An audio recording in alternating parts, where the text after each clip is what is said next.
అయితే ఈ ఇచ్చే పథకాలన్నీ గూడా అర్హులకి కాకుండా ఎవరైతే నాయకులు, అనుచరులు ఉన్నారో వాళ్ళకి మాత్రమే ఇస్తున్నారని జెప్పి పబ్లిక్‌లో ఒక టాక్ ఉంది మరి. ఇప్పుడు ఒకవేళ బీఆర్ఎస్ పార్టీ ఈ పథకం ఈ రోజు కొత్తగా పెట్టింది కాదు. ఈ పథకాలు గావచ్చు, అభివృద్ధి గావచ్చు, సంక్షేమం గావచ్చు, ఈ రోజే ఎలక్షన్‌ల ముందో, ఈ ఎలక్షన్‌ల లాస్ట్ పీరియడ్‌లో ముందో పెట్టింది గాదు. పెట్టింది చాలా సంవత్సరాల నుంచి సాగుతున్న పథకాలు గూడా ఉన్నాయి. ఒకవేళ గనక అదే జరిగితే ప్రజలు అప్పుడే తిరగబడతారు.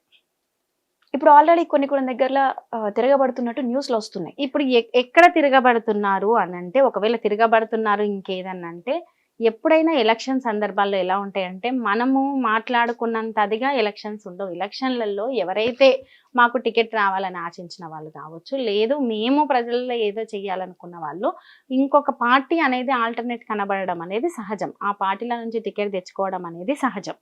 ఆ తెచ్చుకున్న క్రమంలో ఇప్పుడు కొన్ని చోట్ల అంటే అక్కడక్కడ కొంతమంది వ్యక్తుల లోపాలు కూడా ఉండొచ్చు. ఆ లోపాలను విమర్శించొచ్చు. నేను కాదనట్లేదు. కానీ ఓవరాల్‌గా పార్టీ విధానం, పార్టీ చేసిన అభివృద్ధి, పార్టీ చేసిన సంక్షేమం. ఇవి చూసుకుంటే మాత్రం ఇతర పార్టీలతో కంపేర్ చేస్తే బీఆర్ఎస్ పార్టీ చాలా బెస్ట్‌గా చేస్తుంది. చేస్తది. అదొకటి. మీరన్నారు అక్కడక్కడ తిరగబడుతుర్రు ఆల్టర్‌నేట్ పార్టీ గూడా ఉంది గదా అనంటే, ఎలక్షన్ టైంలో ఆల్టర్‌నేట్ పార్టీ కనబడడం అనేది సహజం. ఆ పార్టీని గూడా ఎంతో కొంతమంది నమ్మడం అనేది సహజం. వాళ్ళు గూడా అలా ప్రవర్తిస్తుండొచ్చు. అక్కడక్కడ కొన్ని సంఘటనలు జరుగుతున్నాయి. దాడులు జరుగుతున్నాయి. ఎదురు దాడులు జరుగుతున్నాయి. అంటే కామన్‌గా ఉన్న పీరియడ్‌తో పోలిస్తే ఎలక్షన్ సందర్భంలో ఇటువంటివి సహజంగా జరుగుతుంటాయి. అట్లని నేను వాటిని అయ్యో! నిజంగానే లేరా? లేదా? అంటే ఉంటది. శాతం ఎంత? అనేది ఇంపార్టెంట్. అయితే ఇన్ని రోజులు ఒక 10 ఇయర్స్ నుంచి పబ్లిక్‌కి బీఆర్ఎస్ మీద ఓకే. చేసింది గదా! ఇన్ని రోజులు చాలింకా. ఇంకో పార్టీకి మనం ఇంకొక ఛాన్స్ ఇచ్చి చూద్దాం అని అనుకున్న వాళ్ళు కూడా ఉన్నారు మరి. ఇప్పుడు ఒకవేళ అటువంటి ఇంకొక ఛాన్స్ ఇచ్చి చూద్దాము అనంటే, ఆ ఛాన్స్ ఇచ్చే ప్రభుత్వము అంతకుముందు ఏం చేసింది? ఇప్పుడు మనం అనుకునే ఆ పార్టీలు కూడా అధికారంలో ఉన్నాయి గదా! లేకుండా ఏం లేదు. ఈరోజు కొత్తగా పుట్టుకొచ్చిన పార్టీ గాదు.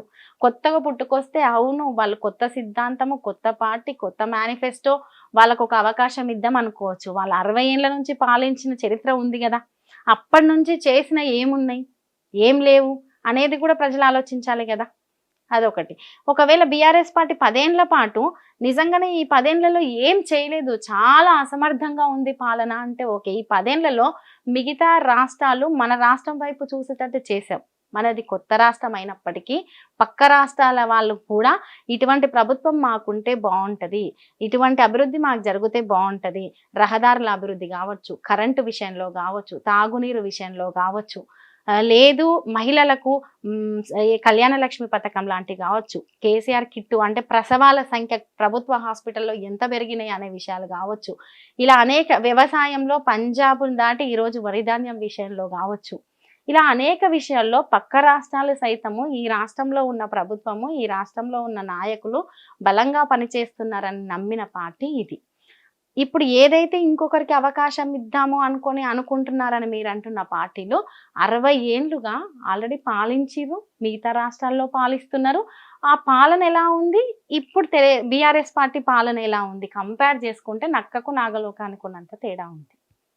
దాన్ని చూసుకొని కూడా మనం చెప్పొచ్చు. అంటే ఇప్పుడు మన దేశంలో కావచ్చు, మన రాష్ట్రంలో ఓట్లు, లేదు ఎలక్షన్‌లు, రాజకీయ వ్యవస్థ కొన్ని ఎలా ఉన్నాయి అనేది మనకు తెలుసు. అవి పూర్తి స్థాయిలో మనం మాట్లాడుకోలేం. మెజారిటీ ప్రజలు 80% ప్రజలు చాలా విషయాలను ఆలోచించకుండా అనేక ప్రలోభాలకు లొంగుతున్నారనేది అది అందరికీ తెలుసు. మనం బయటికి మాట్లాడుకోలేకపోతున్నాం. కాబట్టి విషయాలను బేరీజ్ చేసుకుంటే, విషయాలను మాట్లాడుకుంటే ఏవన్నా చిన్న చిన్న తప్పిదాలు తప్పితే పెద్ద ఎత్తున బీఆర్ఎస్ పార్టీ ఇతర పార్టీలతో పోలిస్తే చాలా బలంగా పనిచేస్తుంది. వాళ్ళకి అవకాశం ఇచ్చినాం. 60 ఏళ్ళు ఇచ్చినాం. ఇచ్చినప్పుడు తెలంగాణ ఉద్యమ సమయంలో ఆ వ్యక్తులు, ఆ పార్టీలు ఎలా స్పందించారు, ఎలా ఉంది అన్న సంగతి తెలుసు. తెలంగాణ వచ్చిన తర్వాత ఇతర రాష్ట్రాల్లో అధికారంలో ఉన్నప్పుడు ఎలా చేశారు అన్న సంగతి తెలుసు. ఇవన్నీ తెలుసు.